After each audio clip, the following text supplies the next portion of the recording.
y'all. Welcome to Esoteric 369. Please come on the porch and let's drink some coffee and talk about spooky things for the Halloween season.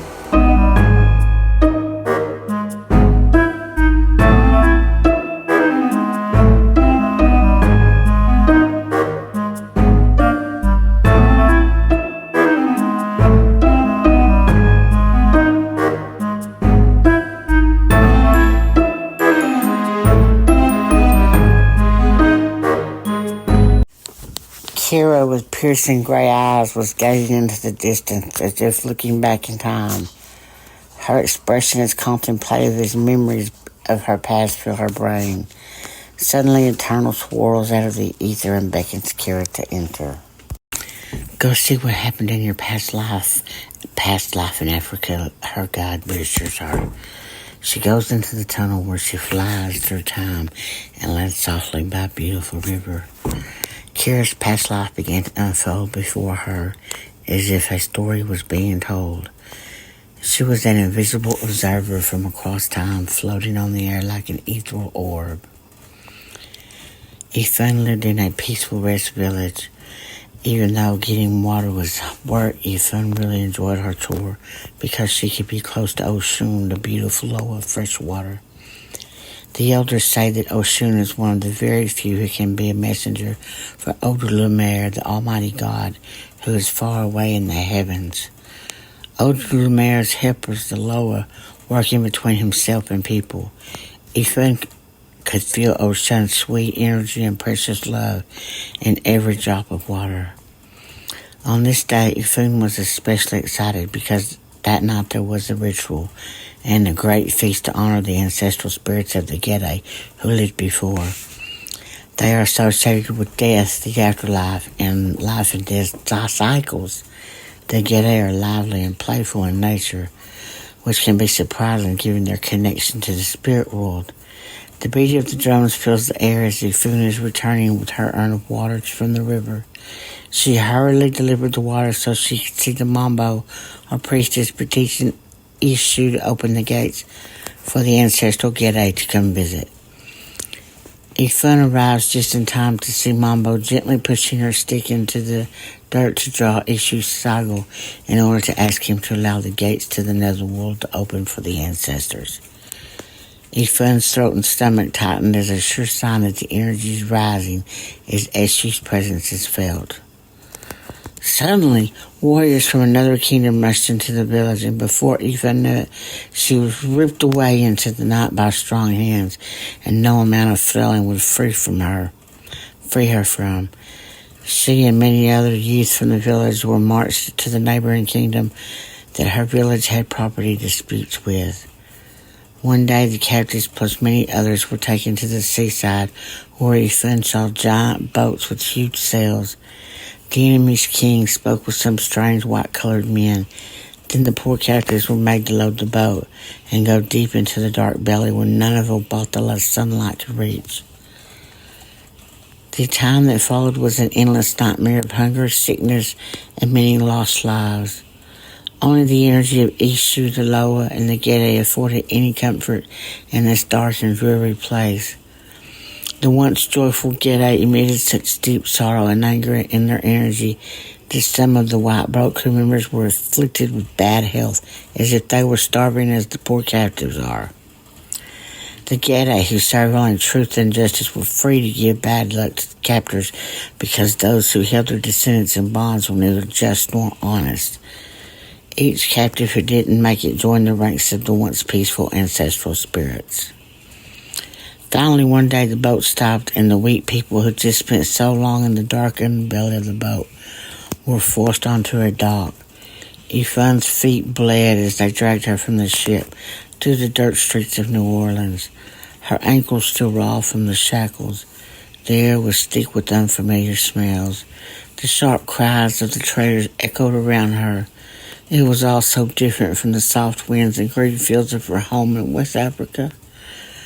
She tried to hold on to that memory, but it slipped through her mind like sand through fingers.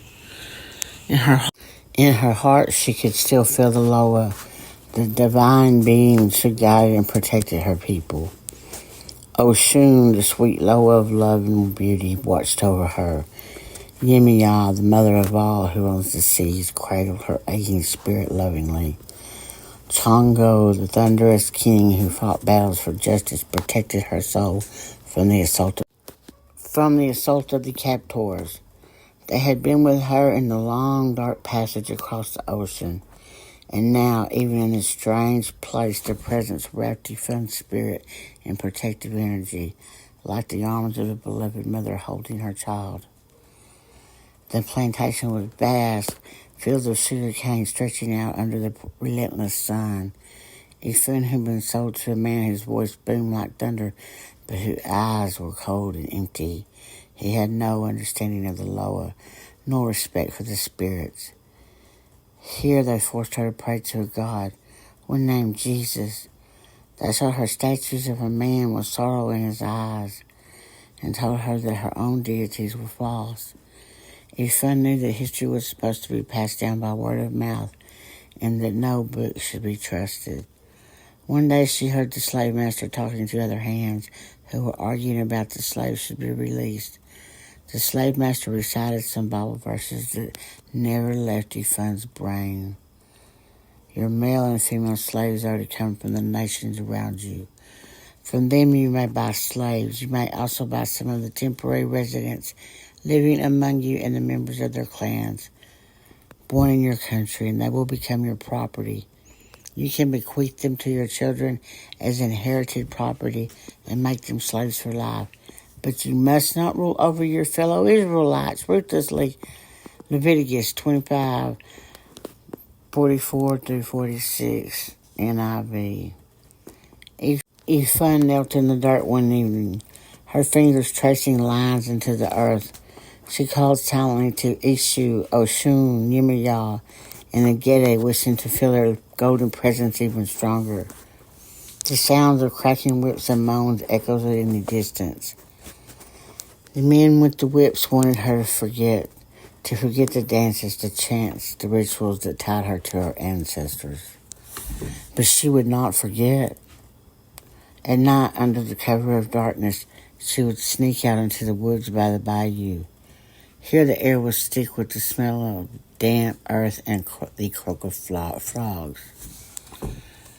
It wasn't the same as the rivers of her homeland, but it was water, and water was sacred. Efun would whisper the names of the Loa, pouring her heart into the still waters. Odulumer, Oshun, Yemiya, Ishu, Chongo, Obotala. She called to them all. Even in this faraway land, Efun could feel Oshun's presence from the water in the bayou.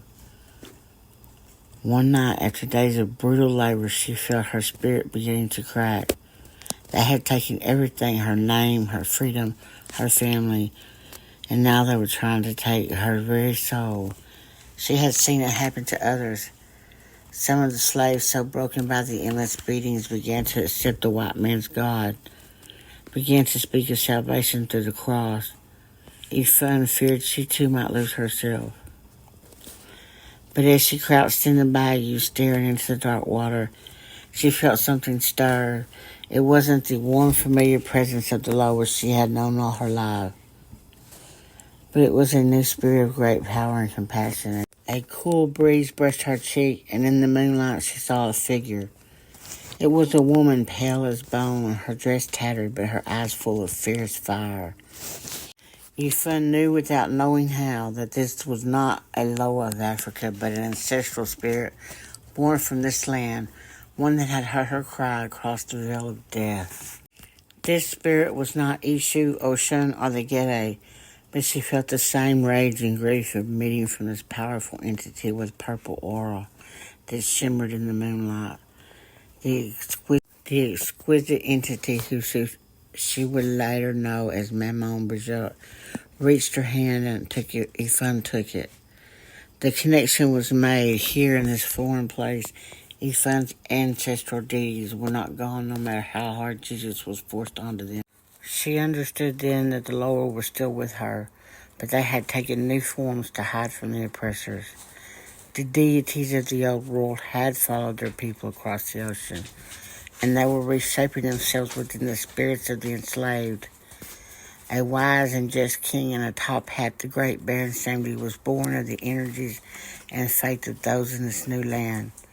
Voodoo was being born. In the depths of her despair, she found the strength to resist the eraser of her soul.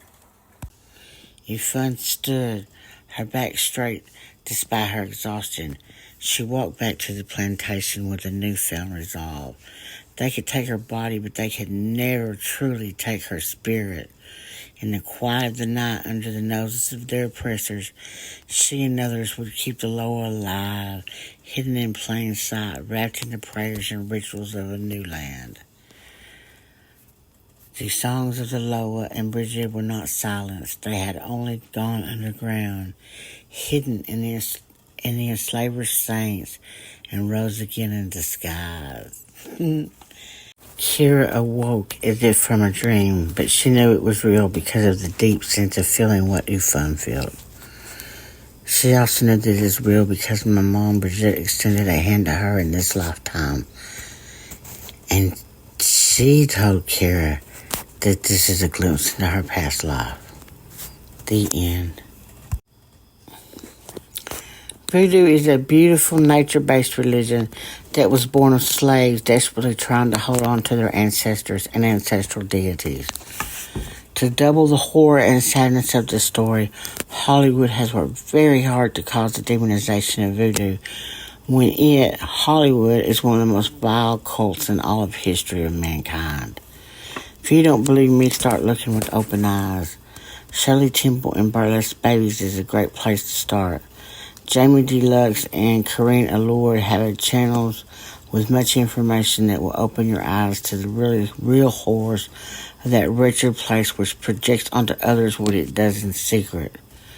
Next time a dark figure frightens you, perhaps consider that not all shadows are out to harm you. In fact, some are ancestral deities like the Gede, Bridget, or even your own ancestors, who will protect the innocent in the astral planes and work for justice. Of course, Luciferian light worship in Hollywood works to demonize those who have power to protect from evil.